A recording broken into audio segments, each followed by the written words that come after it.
ذرا تصور کریں آپ صرف سوچ کے ذریعے کمپیوٹر چلا رہے ہوں، ویڈیو گیمز کھیل رہے ہوں یا کسی روبوٹ کو کنٹرول کر رہے ہوں۔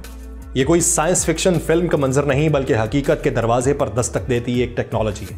نالینڈ جو ایک حادثے کے بعد کندھوں سے نیچے مفلوج ہو چکا تھا، وہ آج صرف اپنے خیالات سے سر کو حرکت دے سکتا ہے، شطرنج کھیل سکتا ہے اور اپنی دنیا کو پھر سے محسوس کر سکتا ہے۔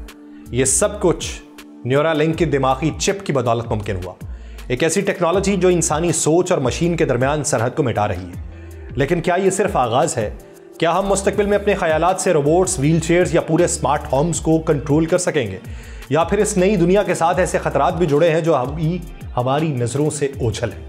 یہ کہانی صرف نالینڈ کی نہیں بلکہ انسان اور مشین کے انضمام کی ہے، ایک ایسا انقلاب جو ہماری سوچنے، محسوس کرنے اور جینے کے طریقے کو ہمیشہ کے لیے بدل سکتا ہے۔ آپ سب پر سلامتی ہو، میں یاسر رشید ہوں اور آپ دیکھ رہے ہیں 92 ڈیجیٹل۔ ناظرین، نالینڈ عربوں کے لیے محض ایک تجربہ نہیں تھا بلکہ ایک نئی زندگی کی شروعات تھی۔ 8 سال تک وہ ایک ایسی حالت میں رہا جہاں وہ اپنے جسم کو حرکت دینے سے قاصر تھا، لیکن اس کا دماغ چل رہا تھا، خیالات کی دنیا میں آزاد مگر حقیقت میں قید۔ پھر جنوری 2024 میں نیورالنک کی ٹیم نے ایک ایسا کام کیا جو آج سے چند سال پہلے تک محض سائنس فکشن کہانیوں میں ہی ممکن لگتا تھا۔ ایک چپ جو دماغ کے خیالات کو براہ راست کمپیوٹر کمانڈ میں بدل سکتی تھی، نالینڈ کے دماغ میں نصب کی گئی۔ یہ کوئی معمولی لمحہ نہیں تھا، دنیا میں پہلے بھی کئی نیورل چپس نصب کی جا چکی تھیں، مگر یہ تجربہ اس لیے غیر معمولی تھا کہ اس کے پیچھے ایلان مسک کھڑا تھا۔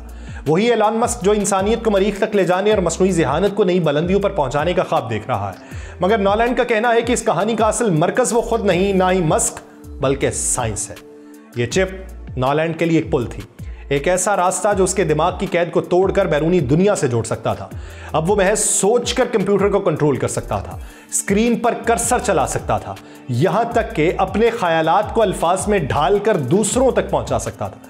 یہ محض ایک فرد کے لیے نہیں بلکہ انسانیت کے لیے ایک سنگ میل تھا۔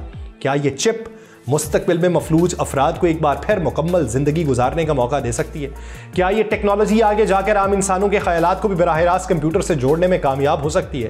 اس سب کا جواب ابھی دور تھا، مگر نالینڈ عربوں کا یہ تجربہ ایک نئے عہد کے آغاز کی نوید ضرور تھا۔ وہ یہ جانتا تھا کہ یہ راستہ آسان نہیں ہے۔ ایک ایسی چپ جو براہ راست اس کے دماغ میں نصب کی گئی تھی کسی سائنسی معجزے سے کم نہیں تھی، مگر اس کے ساتھ کئی خطرات بھی جڑے ہوئے تھے۔ جب اس سے یہ پوچھا گیا کہ کیا وہ خوفزدہ نہیں تھا تو اس کا جواب حیران کن تھا۔ اس کا جواب یہ تھا کہ مجھے معلوم تھا کہ یہ کتنا خطرناک ہو سکتا ہے۔ اس نے کہا لیکن اچھا ہو یا برا، جو بھی نتیجہ نکلے گا میں تو بس مدد کر رہا ہوں گا۔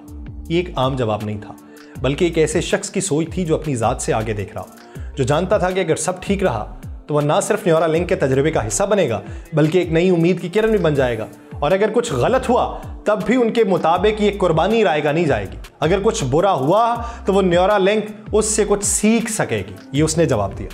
یہ صرف ایک طبی تجربہ نہیں تھا، یہ انسانی ہمت اور سائنسی جستجو کا امتزاج تھا، ایک ایسی پیشرفت جس کا اثر شاید آنے والی نسلوں پر بھی پڑے۔ نالینڈ عربوں کی کہانی ایک عام حادثے کی روداد نہیں ہے بلکہ ایک ایسے انسان کی داستان ہے جس نے ناممکن کو ممکن بنانے کی ہمت کی۔ ایریزونا کا یہ نوجوان 2016 میں ایک عام دن کی طرح غوطہ خوری کے لیے گیا، مگر چند ہی لمحوں کی یہ غلطی نے اس کو دنیا بدل دی۔ کندھوں کے نیچے سے مکمل مفلوج ہونے کے بعد زندگی ایک قید خانہ بن گئی۔ وہ جو آزاد گھومتا تھا اب دوسروں کے رحم و کرم پہ تھا۔ نالینڈ نے یہ کہا کہ آپ کے پاس کوئی کنٹرول نہیں رہتا، آپ بس بے جان ہو جاتے ہیں، آپ کی رازداری ختم ہو جاتی ہے، اور یہی سب سے مشکل وقت ہوتا ہے۔ زندگی کا ہر معمولی کام دوسروں کی مدد کے بغیر ممکن نہیں رہتا۔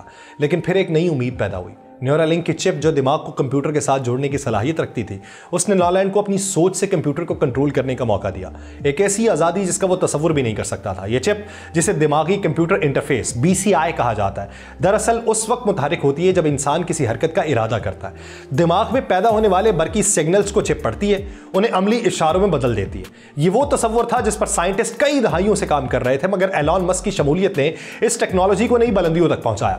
نالینڈ کے امپلانٹ کا اعلان ہوتے ہی دنیا بھر میں شور مچ گیا، کچھ نے اسے سائنسی تاریخ میں ایک اہم سنگ میل قرار دیا، دیگر ایکسپرٹس نے اس کی حفاظت اور طویل مدتی اثرات پہ سوال اٹھائے۔